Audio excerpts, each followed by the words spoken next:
Hello people, thank you for purchasing my tutorial. I'm Alessandro De Sico, and this is the photo called the Walkway to Heaven. And what we're going to do here is we're going to give it a nice sky. So we're going to add a sky to the photo. We're going to make it give it a nice summerish look. And yeah, so let's start. So what we're going to do now with this photo, we want to give it a nice warm effect. So we can just start with the temperature and start moving it up a little bit to yeah, that's about it. And now we want to add some magentas to give it that kind of reddish look to the photo as well. That's about it. So we haven't done nothing much, but with just a simple tweaking, we just made the yellows pop out and a little bit of magentas pop out, just to make it a slightly more realistic. And okay, now once we've done that, we simply the contrast for me is okay. We just want to play around with the highlights and everything. To see if we have to tweak something or not. So we're just going to start here by just tweaking like this. And I think for the type of photo we need -25 is okay. For the shadows, we just leave the shadows where they are. Let's see the whites. With the whites we can leave them where they are too. And for the blacks, we can add some black. So by removing, tweaking to the minus, we actually added some blacks here. So we don't want to exaggerate, and I think around -20 is okay. And now we want to add the clarity to the photo. So around 15 is good. And for the rest, I don't want to actually touch nothing because I like the photo the way it is now. Just want to add some sharpening and that's it. And so this is what we've done in Lightroom. Started from photo that was like this, and we made it slightly more colorful and made it pop out a little bit more. So now that we're ready for Photoshop, we simply open it up in Photoshop. Okay, and first thing I want to do is I want to make everything looks more orangey to give it a nice summer feeling. So we just go to the summer feeling photo action, sorry, and just click the summer feeling orange and just click play. As you can see, the action has created a group, and it has created a layer mask as well. So, and it's black, so we want to get a white brush, set it to 100, and now we can actually start painting on where we want this orangey effect to look. So do something like this and just paint it here.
Okay, well done. This is what we had before, and this is what we have now.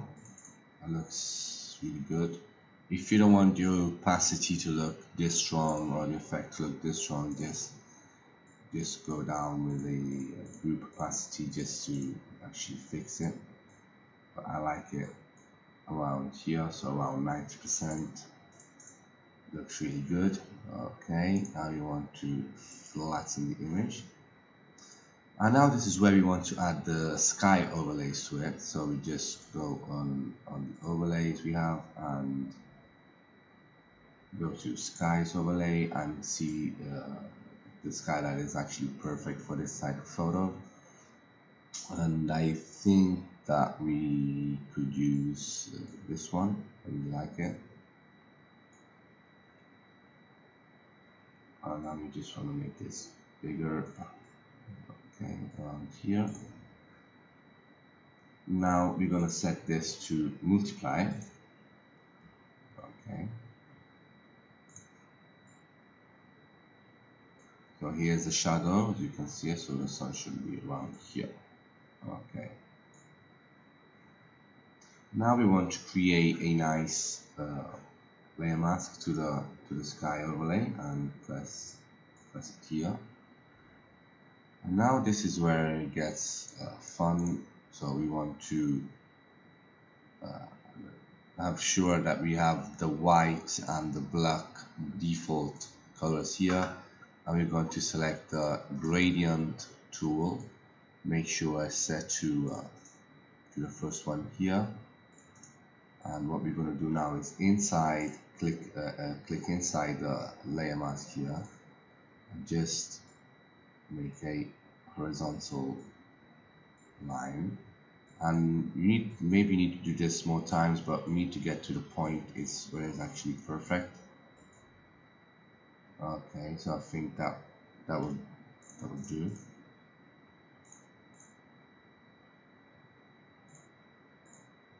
Yeah, like that.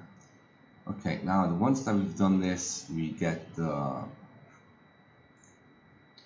white tool. Oh, sorry, we get the black brush. Always be sure it's we have a soft one. Okay. Now we can start painting it off a little bit from the model, like this. Okay.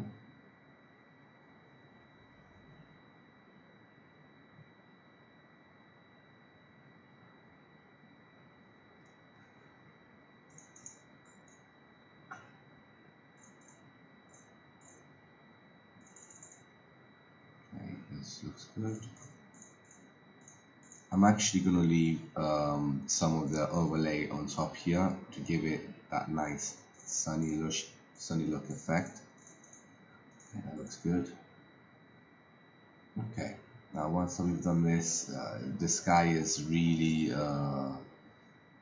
it doesn't look correct because now we have detailed here and we have blurred here, so we have to blur this out. We're gonna click, instead of the layer mask, we're actually gonna click the layer. We're going to go to filter, we're going to go to blur, we're going to go to Gaussian Blur. I just want to blur that out. Do you think it's actually perfect? And I think 9.6 is really good, so we're going to leave it like this. Okay, good. We can flatten the image, and what I'm going to do now is I'm going to give the photo a nice contrast so that it will pop out a little bit more.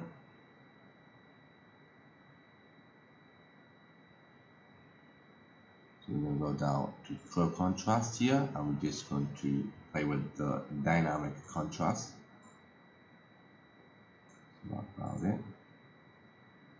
See if the contrast actually is going to do something around here. So as you see, we have a photo that is popping out now. Looks really good, I like it. Press OK to it, and now we can start working on the next steps.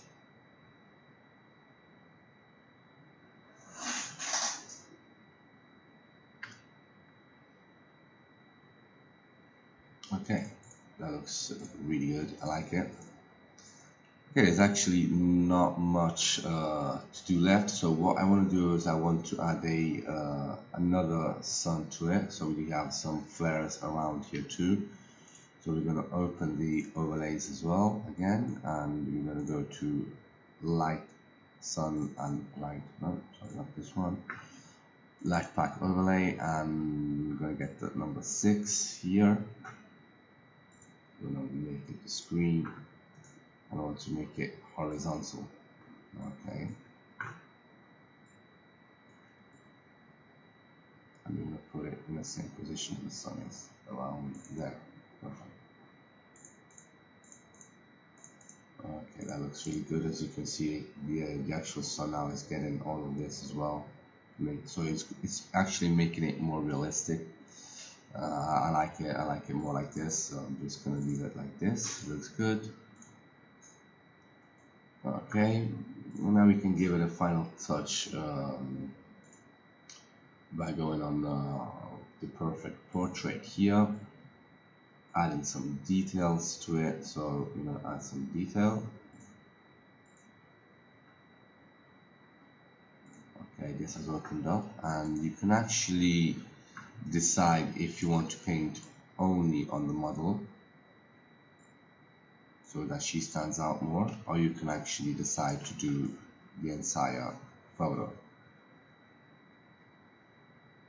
But I like it, I personally like it on the entire photo because it's not a first, it's not a close-up portrait. Actually the whole photo is important here.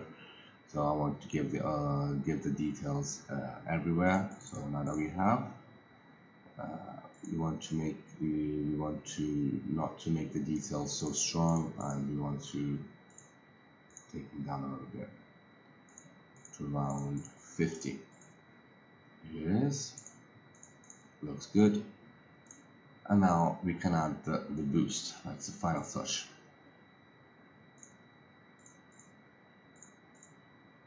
Okay. And we have done here with the photo. That's it. And this is what we have now, and this is actually what we started with. So we started with something like this and ended up with something like this. So I hope you guys enjoyed my tutorial, and thank you so much for purchasing it. See you in the next tutorial.